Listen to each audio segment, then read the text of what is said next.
Hello everyone, welcome back to my channel your teacher your friend. So students, आपने कल की video में देखा था कि हमने पढ़ा था फूड कहाँ से आता है और फूड के सोर्सेज वगैरह पढ़े थे कल हमने पार्ट 1 में। तो आज मैं लेके आई हूँ पार्ट 2, और पार्ट 2 में आज हमने कल कहाँ पे छोड़ा था। हमने कल पढ़ा था 1.3 plant parts and animal product as food. हमने मतलब यहाँ पर पढ़ा था कि एडिबल चीज़ें क्या होती हैं, और भी मतलब बहुत सारी चीज़ें पढ़ी थी। अब हम देखते हैं यहाँ पे जो एक हमको डायग्राम दे रखा है, edible parts of a plant. तो आज हम उसको डिस्कस करेंगे कि हमारे जो मैंने यहाँ पे एक डायग्राम ड्रॉ करा है, प्लीज़ डायग्राम में मत जाना, आप इस स्ट्रक्चर को समझना क्योंकि मेरी ड्राइंग ज़्यादा अच्छी नहीं है इसलिए। तो अभी देखो यहाँ पे मैंने एक डायग्राम बनाया जिसके अंदर हमने आप इसमें अलग अलग पार्ट्स है जो एडिबल है, मतलब ऐसे पार्ट्स है ये प्लांट्स के जो हम लोग खा सकते हैं। तो चलो मैंने डायग्राम बना लिया और इसको समझते हैं। अब देखो इस पहले आता है हमारा ये, इसे बोलते हैं हम रूट सिस्टम। जो हमारी प्लांट की रूट होती है उसको हम क्या बोलते हैं, रूट सिस्टम। और इस रूट सिस्टम में दो तरीके की रूट होती है, एक तो होती है प्राइमरी रूट और एक होती है सेकेंडरी रूट। जो प्राइमरी रूट होती है वो क्या काम करती है, हमारे जो वाटर मिनरल्स वगैरह होती है वो उसको ऊपर ट्रांसफ़र करती है हमारी लीव्स स्टेम्स वगैरह में, मतलब ये स्टेम से कनेक्टेड होती है। और जो हमारी सेकेंडरी रूट होती है, सेकेंडरी रूट क्या करती है, वाटर मिनरल्स को सॉइल में से एब्जॉर्ब करती है।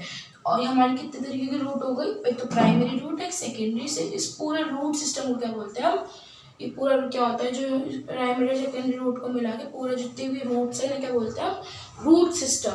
अब हम चलते हैं अपने ऊपर देखो हमारा क्या है, स्टेम्स है, लीव्स है, फ्रूट है, फ्लावर है, बर्ड है। अब देखो बर्ड क्या होता है, ये स्मॉल आउटर ग्रोथ होती है जो कन्वर्ट हो जाती है किसमें, बर्ड कन्वर्ट। जैसे बर्ड देखो ये छोटी सी यहाँ पे आपको दिख रही होगी, तो आप अपने बुक में भी देख सकते हो, ये छोटी सी बर्ड है, ये एक स्टेम और फ्लावर की स्टेम्स के बीच में है। तो ये किस में कन्वर्ट होती है, ये छोटी सी आउटर ग्रोथ या तो कभी फ्लावर्स में कन्वर्ट हो जाती है, स्टेम में कन्वर्ट हो जाती है, या फिर लीव्स में कन्वर्ट हो जाती है। मतलब एक बीज सा समझ लो, सीड समझ लो, कुछ भी मतलब प्लांट फ्लावर्स वगैरह का, जो ये कन्वर्ट हो जाती है लीव्स में, फ्लावर्स में, फ्रूट वगैरह में। ठीक है, अब हम देखते हैं हमारा यहाँ पे है इंटरनोड और नोड।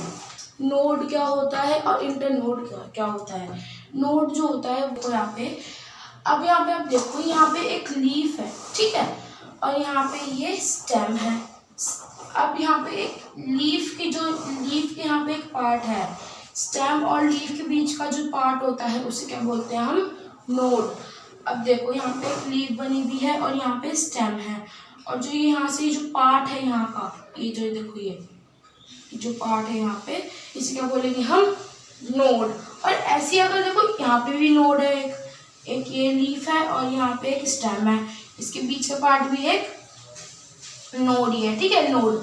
तो अगर जब दो नोड एक जगह पे हो, मतलब एक ही उसमें ये दो नोड, एक स्टेम में दो नोड, तो उसे क्या बोलेंगे हम लोग, इंटरनोड। ये है हमारी इंटरनोड। आई होप आपको समझ में आया होगा। मैं दोबारा समझा देती हूँ कि अगर एक लीफ और स्टेम के बीच में जो स्पेस होती है उसे बोलते हैं हम नोड, और जो दो नोड्स के बीच में स्पेस होती है उसे हम बोलेंगे इंटरनोड। ठीक है, अब है हमारी स्टेम। स्टेम सबको पता होगा, स्टेम मतलब वो टहनी कुछ भी समझा पे फ्लावर्स लीव्स वगैरह अटैच रहती है, जिसके ऊपर जो इस लीव्स वगैरह को स्टेबल कर पाता है उसको बोलते हैं हम स्टेम। और फिर आया एक फ्रूट सबको पता है क्या होता है, फ्लावर्स भी पता है और लीव्स तो खैर पता ही है। और जो ये पूरा पार्ट होता है ये तो हो गया हमारा root system.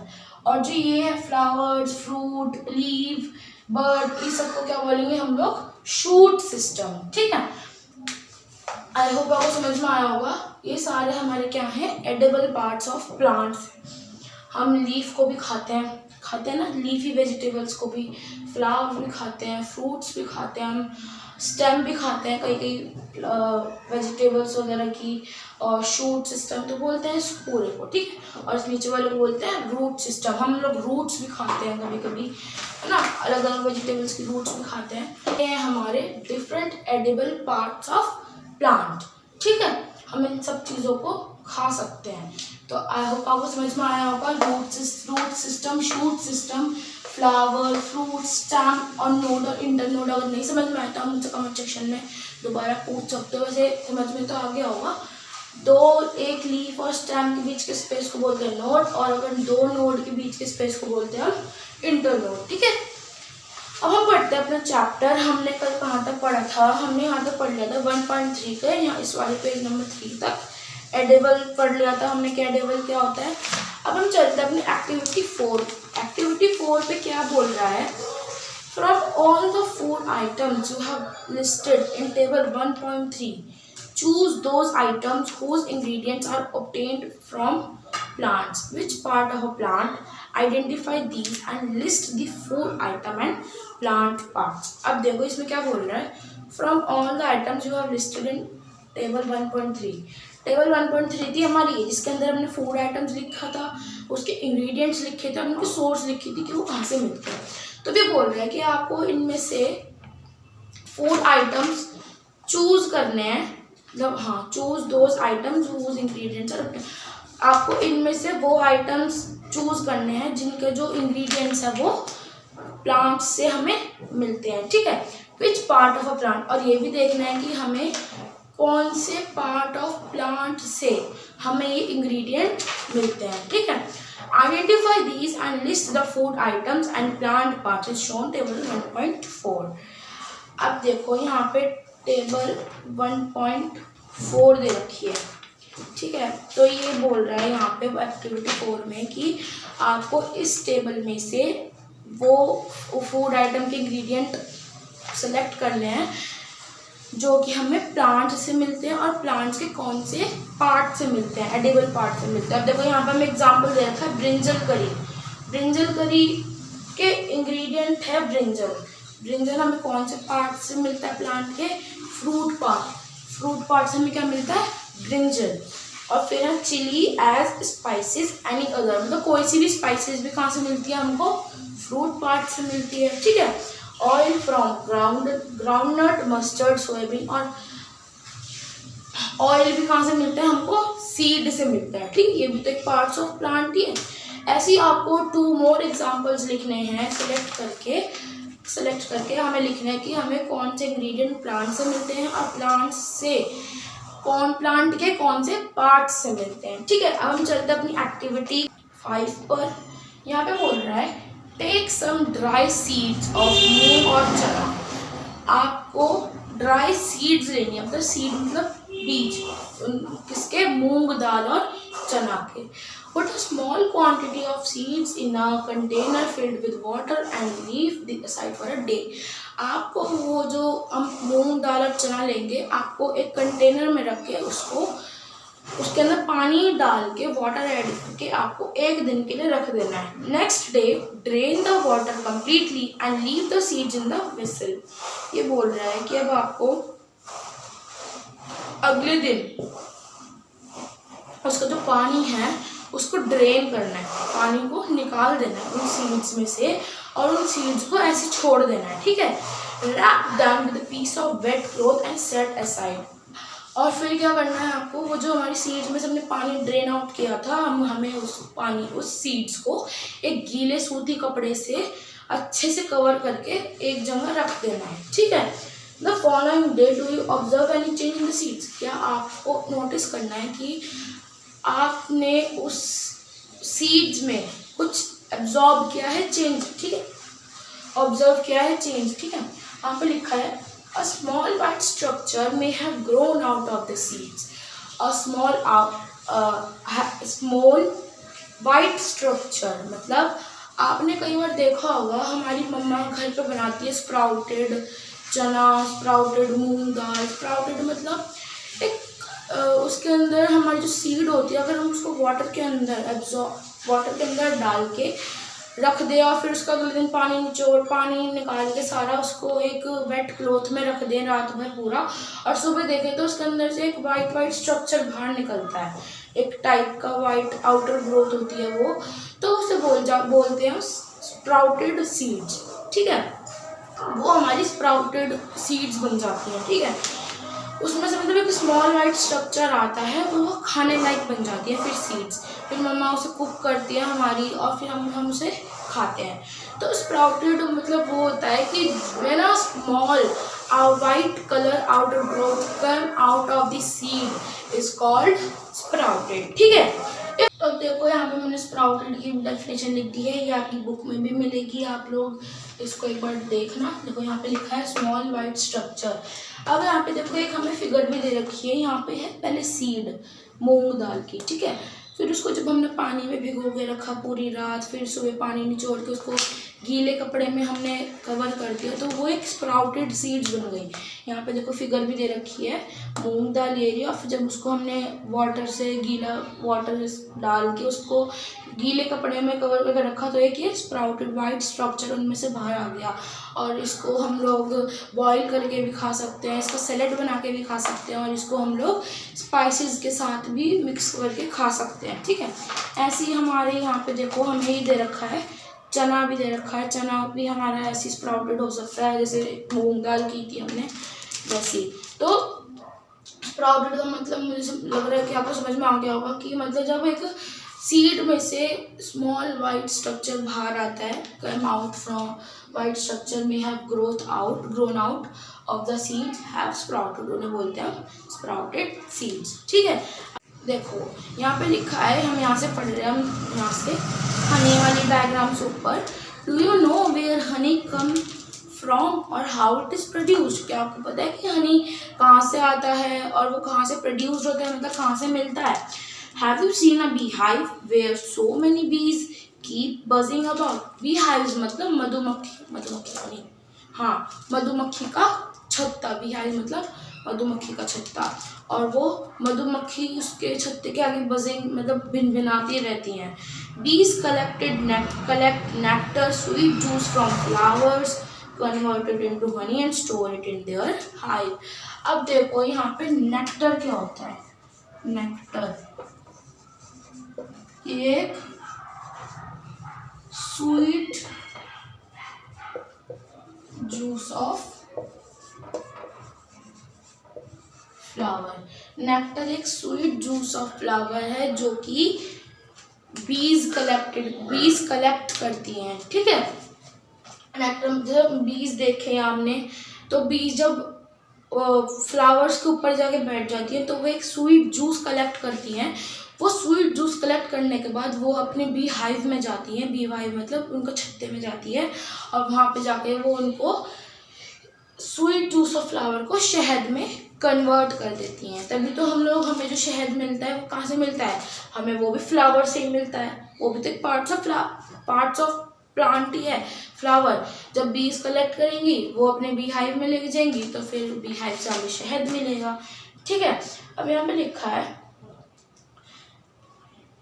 so bees store this nectar for their use all through the year. When we find such a beehive, we collect the food stored by bees and honey.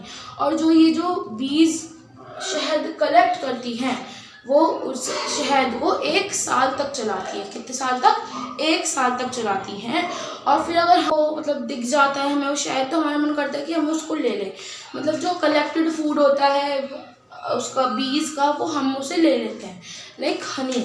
ठीक है, पे है हमारा 1.5 what do animals eat. Animals क्या खाते हैं। ठीक है, अब इसमें लिखा है डू यू हैव कैटल और a pet that you take care of. क्या आपके पास कोई कैटल है, मतलब डोमेस्टिक एनिमल है, या फिर कोई पेट है जिसकी आप केयर करते हो। अ डॉग, कैट, बफेलो और अ गोट, या फिर डॉग हो, या फिर बफेलो हो, या फिर गोट हो, या फिर काउ हो। You will then surely be aware of the food the animal eat. आपको तो उनकी बहुत ज़्यादा श्योरली आप बहुत अवेयर होंगे कि जो एनिमल्स होते हैं वो क्या खाते हैं, है ना।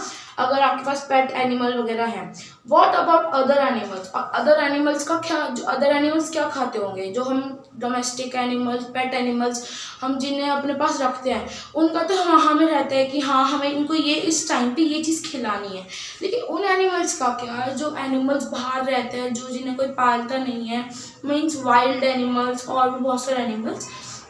Have you ever observed that water squirrel, pigeon, lizard or small insects may be eating as their food? क्या कभी आपने सोचा है, ऑब्जर्व किया है क्या आपने कभी कि जो पीजन होती है, पीजन मतलब कबूतर, और लिजार्ड मतलब छिपकलियाँ, और स्मॉल इंसेक्ट्स स्क्विरल, गिलहरी और भी बहुत सारे छोटे छोटे इंसेक्ट्स क्या खाते होंगे? यहाँ पे दे रखी है हम activity 6। Several animals are listed in table 1.5. For some of them, the type of food eat in also given. Fill in the blanks in the table. यहाँ पे हमें एक टेबल दे रखी है एक्टिविटी 6 में। यहाँ पे नेम ऑफ द एनिमल्स लिखे हैं, and name of the animal देखो यहाँ पे बफेलो, कैट के तो हमें दे रखा है कि, और हमें इन एनिमल्स का फूड लिखना है कि एनिमल्स क्या खाते हैं। देखो जैसे यहाँ पे name of the animal, rat, buffalo को लिखा है, एग्जाम्पल दिया है हमें। बफेलो क्या खाती है? ग्रास खाती है, भैंस घास खाती है, ऑयल केक खाती है, हे खाती है, हमें भूसा खाती है और ग्रेन्स खाती है। कैट क्या खाती है? स्मॉल एनिमल्स, कैट जो वाइल्ड कैट्स होती हैं जिन्हें हम पालते हैं वो तो कैट फूड खाती हैं। जो कैट्स बाहर रहती हैं जिन्हें हम नहीं पालते वो क्या खाती हैं? स्मॉल एनिमल्स, बर्ड्स, और दूध भी पीती हैं कभी कभी तो। अब यहाँ पे है रैट। रैट क्या खाता है? लायन क्या खाता है? मोस्टली लायन जो है वो लायन कभी भी हर्बीवोरस नहीं होता। लायन हमेशा अदर एनिमल्स पे ही अटैक करता है, ठीक है। टाइगर भी, स्पाइडर वगैरह, इन सबको आपको लिखना है कि ये लोग क्या खाते हैं। अब देखते हैं अपनी activity 7। Have a look again in table 1.5 and group the animal entered here as follows, ठीक है। Place animals which eat only plant और plant products in group 1. These are called herbivores. There are some animals which eat other animals. Place these in group 2. These animals are called carnivores. Do you find some animals which eat both plant and animals? Place them in group 3. These are called omnivores. Prepare a table as in table 1.6 and enter this separately and in the 3 columns and show. अब यहाँ पे हमारी activity 7। Activity 7 में क्या बोला गया? हमारे table 1.6 दे रखे हैं यहाँ पे 3 कॉलम दे रखे हैं, हर्बीवोरस, कार्निवोरस और ओमनिवोरस। हर्बीवोरस क्या होता है? Herbivorous are the animals which eat only grass. Only मतलब जो प्लांट्स वगैरह खाते हैं, ग्रास, प्लांट्स वगैरह, जो भी ग्रीनरी होती है वो जो खाते हैं, उन एनिमल्स को क्या बोलते हैं हम? हर्बीवोरस। अब यहाँ पे एक सेकंड कॉलम में दे रखा है हमको कार्निवोरस। कार्निवोरस एनिमल्स वो होते हैं जो सिर्फ अदर एनिमल्स पे शिकार करते हैं। Carnivorous are animal which eat other animals, ठीक है। अब यहाँ पे ओमनिवोरस। ओमनिवोरस कौन होते हैं? वैसे जो एनिमल दोनों प्लांट भी खाते हैं और कार्निवोरस भी प्लांट भी खाते हैं और अदर एनिमल्स भी खाते हैं, उनको क्या बोलते हैं हम लोग? ओमनिवोरस। आई होप आप लोग समझ गए होंगे। देखो यहाँ पे मैंने यहाँ पे लिखा है हर्बीवोरस, ठीक है। हर्बीवोरस कौन से एनिमल्स होते हैं? जो प्लांट्स खाते हैं, ठीक है। और कार्निवोरस कौन होते हैं? जो एनिमल्स अदर एनिमल्स को खाते हैं। अब है यहाँ पे ओमनिवोर्स, ठीक है। ओमनिवोर्स क्या होते हैं? जो ईट बोथ, मतलब ईट प्लांट्स एंड एनिमल्स।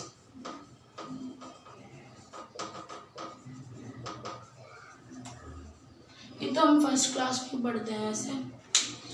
देखो यहाँ पे हर्बीवोरस मतलब animal who eat plants, carnivorous animals who eat other animals, omnivorous are the animals who eat both plants and animals. अब इस एक्टिविटी 7 की टेबल 1.6 में हमें यही बता रखा है कि हमें एक 3 कॉलम डिवाइड कर रखे, हर्बीवोरस, कार्निवोरस और ओमनिवोरस। हमें इसके अंदर एनिमल्स के नेम लिखने हैं कि एनिमल कौन से हर्बीवोरस खाते हैं, हर्बीवोरस हैं, कार्निवोरस एनिमल्स कौन से और ओमनिवोरस कौन से हैं। मैं आपको एग्जांपल देती हूँ, जैसे यहाँ पे हर्बीवोरस में काऊ लिखी है, आप गोट भी लिख सकते हो, डियर बफेलो भी लिख सकते हो। कार्निवोरस में आप लोग टाइगर, बियर, ईगल, हाइना। ओमनिवोरस में कैट, रैट, डॉग। ठीक है, तो आई होप आप लोग समझ गए होंगे कि क्या हर्बीवोरस, कार्निवोरस और ओमनिवोरस क्या होता है। अब नीचे देखते हैं, यहाँ पे लिखा Paheli wants to know where you would place human beings while filling table 1.6। यहाँ पे लिखा है कि पहेली पूछना चाहती है कि हमने एनिमल्स को तो डिवाइड कर दिया कि कुछ एनिमल्स हर्बीवोरस है, कुछ कार्निवोरस है, कुछ ओमनिवोरस है। अब हम ह्यूमन बीइंग्स कहाँ पे जाएंगे।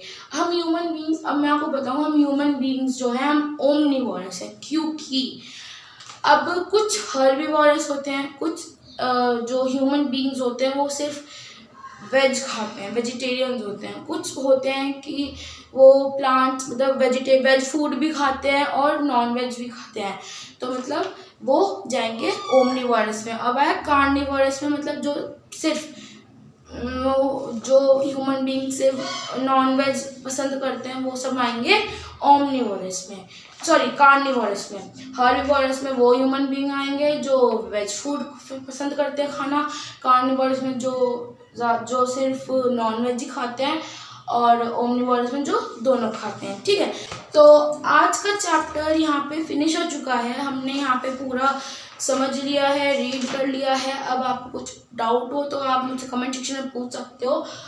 ठीक है, तो अब यहाँ पे हमारा चैप्टर पूरा कंप्लीट हो चुका है। अब हम इसके क्वेश्चन आंसर्स वगैरह हम करेंगे, कीवर्ड्स हमने कर लिया, क्वेश्चन आंसर्स हम करेंगे नेक्स्ट वीडियो में। अब मैम आई होप आपको आज की वीडियो अच्छी लगी तो लाइक करना, शेयर करना, कमेंट सेक्शन में बताना आपको आज की वीडियो कैसी लगी। मिलते हैं नेक्स्ट वीडियो में, तब तक के लिए बाय, थैंक्स फॉर वॉचिंग।